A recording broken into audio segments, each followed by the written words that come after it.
नींद कम करने का साधन है कि रात को 10 बजे से एक एक घंटे हर महीने भजन बढ़ाना शुरू कर दो।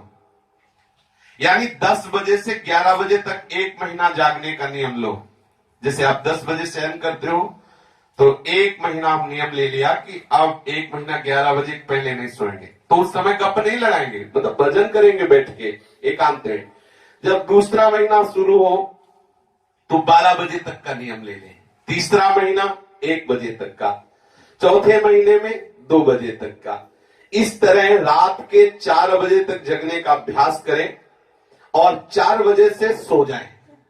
4 बजे से सो जाएं, एकदम एकांत रहता है ना रात्रि में, ये भजनानंदी महापुरुषों की बात है। 4 बजे से सो जाए। यदि 2 घंटे में तुम्हारी नींद पूरी हो जाए तो 6 बजे उठ जाए, अपनी दिनचर्या प्रारंभ करें। यदि आपको लगता है कि इतने में आलस्य आएगा तो और 2 घंटे सो जाए, 4 घंटे पर्याप्त है। और जब आप एक बार भोजन पाओगे, रात भर भजन करोगे तो नींद थोड़ा ही आएगी, निश्चित तमोगुण वृत्ति नष्ट हो जाती है, तो नींद का कोई महत्व नहीं रह जाता। आपकी तंदुरुस्ती नहीं खराब होगी, ये मैं लिखित कहता हूं। कोई ऐसा ना सोचे कि कम सोने से स्वास्थ्य खराब हो जाए, क्योंकि भजन से वो बात महामहिमा में इंद्रियों को पुष्टता प्राप्त हो रही, इसलिए आप विक्षिप्त नहीं होंगे। अगर कि कोई डॉक्टरी भाव से कि भाई 6 घंटे नहीं सोओगे तो विक्षिप्त हो जाओगे, ऐसा नहीं। जो इंद्रियों को निद्रा से तमोगुण से बल मिलता है, वो भजन से उससे और सुंदर सात्विक मिलता है। आप जितना सह पावे उतना अभ्यास करें। ज्यादा से ज्यादा 4 घंटे अच्छे साधक के लिए है, इसके आगे नहीं सोना चाहिए। 4 घंटे या कम से कम 7 घंटे नहीं, 7 घंटे तो 7 घंटे के ऊपर हो जाए तो बढ़िया बात है, नीचे तो होना ही नहीं चाहिए। अब आप देख लीजिए अपने लोग किस कोटि के साधक हैं। महीने का अभ्यास पूर्णिमा के दिन से करें। 20 घंटे भजन का जिस दिन आप अभ्यास कर लेंगे, आप खुद देख लेंगे आपको क्या मिल गया। 4 घंटे खाना पीना सोना और 20 घंटे भजन करना, उसी में ये भजन ही हो रहा है। जैसे आप सत्संग सुने, ये भजन ही है। अगर मन भाग रहा है तो नाम में लगाओ, बीच बीच में श्रवण इंद्रिय से सुनते रहो। पहले साधक को नींद बहुत जोर से सताएगी, बहुत परेशान करेगी। आप खड़े हो जाइए, टहलने लगिए, पानी मुख में मारिए, लेकिन नींद मत आने दीजिए, जो नियम लीजिए। साधन के आरंभ काल में आपको बहुत ऐसा लगेगा कि क्यों इतना, कहां तक झेले, ऐसा लगेगा। आप बिल्कुल कड़क रहिएगा। नींद की खुमारी दिमाग में घूमने लगेगी, तुम्हारा शरीर हो सकता है चकराने लगे, ऐसा लगेगा कि गिर जाएंगे, पर आप ध्यान रखना वही चकराने में मंत्र चलने लगेगा। समझ रहे ना? नींद की गर्मी में जो चक्कर शुरू हुआ, उसी चक्कर में मंत्र शुरू हो गया। ऊर्जा शक्ति चाहिए, ये ऊर्जा शक्ति बढ़ेगी। 2 घंटे 4 घंटे ऐसा। और ये कभी कोई लिखित उन्होंने कहा, ये कभी कोई ना सोचे कि उसका स्वास्थ्य खराब हो जाएगा, ऐसा नहीं हो सकता, क्योंकि भगवान नाम जापक है। समस्त इंद्रियों को सामर्थ्य भजन से प्राप्त होती रहेगी। कभी भी किसी भी स्थिति में घबराना नहीं, साधन छोड़ने का ख्याल भी मत आने देना। अरे छोड़ो यार, बहुत हो गया झंझट, चलाओ और आराम से सो जाओ, ऐसे नहीं।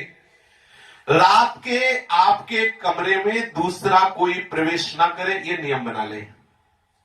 आपका अपना कमरा सुरक्षित हो, भगवत कृपा से ऐसा, तो आपका कमरा सुरक्षित होना चाहिए।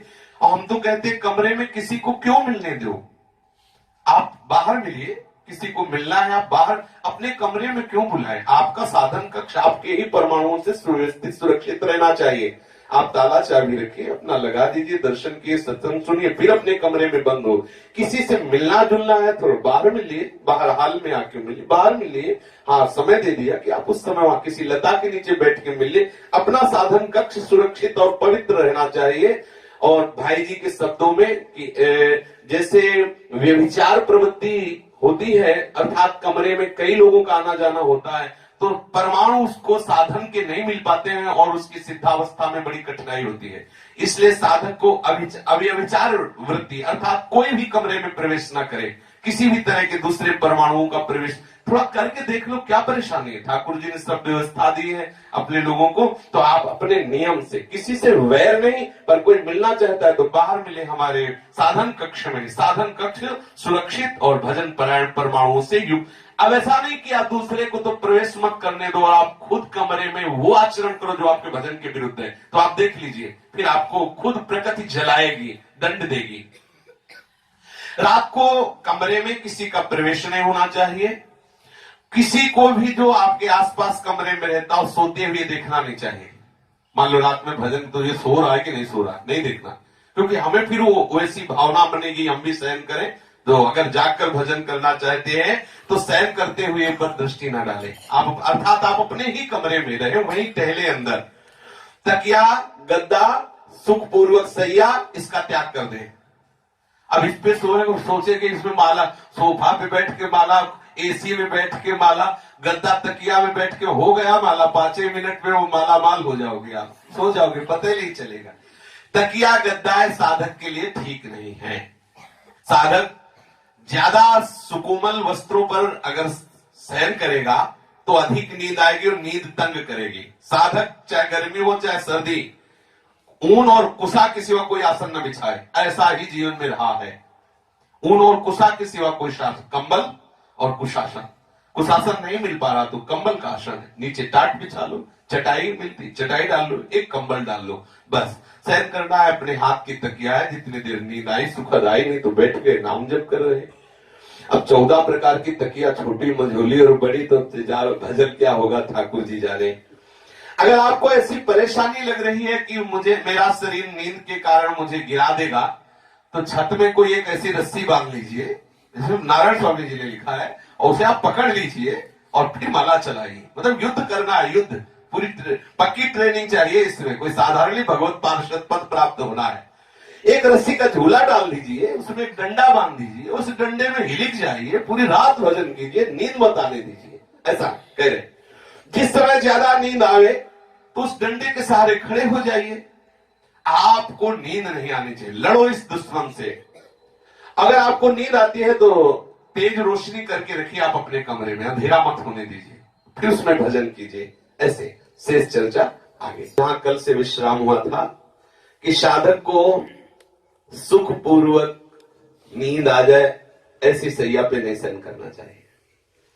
देखो वैसा तो हम सोच भी नहीं सकते शरीराभिमानी जीव, पर आप देखो भगवान के अवतार हैं भरत जी, चतुर्विंश रूप से राम लक्ष्मण भरत शत्रुघ्न, जैसे वासुदेव संकर्षण प्रद्युम्न अनिरुद्ध, ऐसे ही भरत जी साक्षात जो भगवान है वही भरत जी है। 4 रूपों में भगवान ही प्रकट हुए हैं। आप देखिए राम विरही भरत जी का जीवन देखिए, बड़ा वो तो फिर प्रसंग बदल जाए। आप देखो प्रभु वनवास कर रहे हैं और ये अयोध्या में रहते हुए अपने शरीर को कस रहे हैं। जैसे वास में है कि सुखद व्यवस्था है, लेकिन कसने में, अब हमें चौपाई नहीं याद है, भरत भवन तन कसही, ऐसा है। भरत जी अयोध्या में रहते हुए अपने शरीर को ऐसे कस रहे जैसे महातपस्वी कुश की शैया पर। वो कैसे? जमीन खोद के उसमें कुश की साथरी डाल करके जो चुभती है शरीर पे, सुखद। यद्यपि अगर भगवान के अवतार की तरफ न देखे तो चक्रवर्ती सम्राट महाराज दशरथ जी के लाडले हैं, कितनी सुखद सैया की व्यवस्था हो सकती है, कल्पना भी नहीं कर सकते। जो देवराजेंद्र के द्वारा सम्मानित है दशरथ जी, उनका भवन कितना सुखद होगा, इन माताओं का जो भवन कितना सुखद। भरत जी किसी भी भवन में अत्यंत सुखद सैया पर शयन कर सकते, लेकिन नहीं, प्रभु के दर्शन के निमित्त, प्रभु की सुमिरन के निमित्त उन्होंने सुखद सैया को, सुखद आहार को कभी स्वीकार नहीं किया। उपासक को चाहिए कि ऐसी सुखद सैया में आराम न करे जिसमें सुखपूर्वक सोया जा सके। ये भगवत प्राप्ति के मार्ग की बातें हैं। जो संसार आसक्त जन है उनको तो समझ में भी नहीं आएगा कि भाई तकिया गद्दा से क्या लेना देना है, भजन से मतलब है। पर यह सिद्धों की बात है, साधक को नहीं स्वीकार करना चाहिए, तभी हृदय में जलन पैदा होगी, तभी हृदय में प्रभु के मिलन की ललक पैदा होगी। कुशासन या ऊन का आसन, कंबल आदि आसन में ही शयन आदि करना चाहिए। जिस समय नींद अधिक आवे उसी समय शयन करना चाहिए। मानो आपको बहुत नींद आ रही है तो आप उस समय फिर शयन कर जाए, क्योंकि ज्यादा नींद का विरोध करने से हो सकता है नए साधक हो भजन से अरुचि होने लगे। उचित निद्रा करके फिर आप भजन में लगे।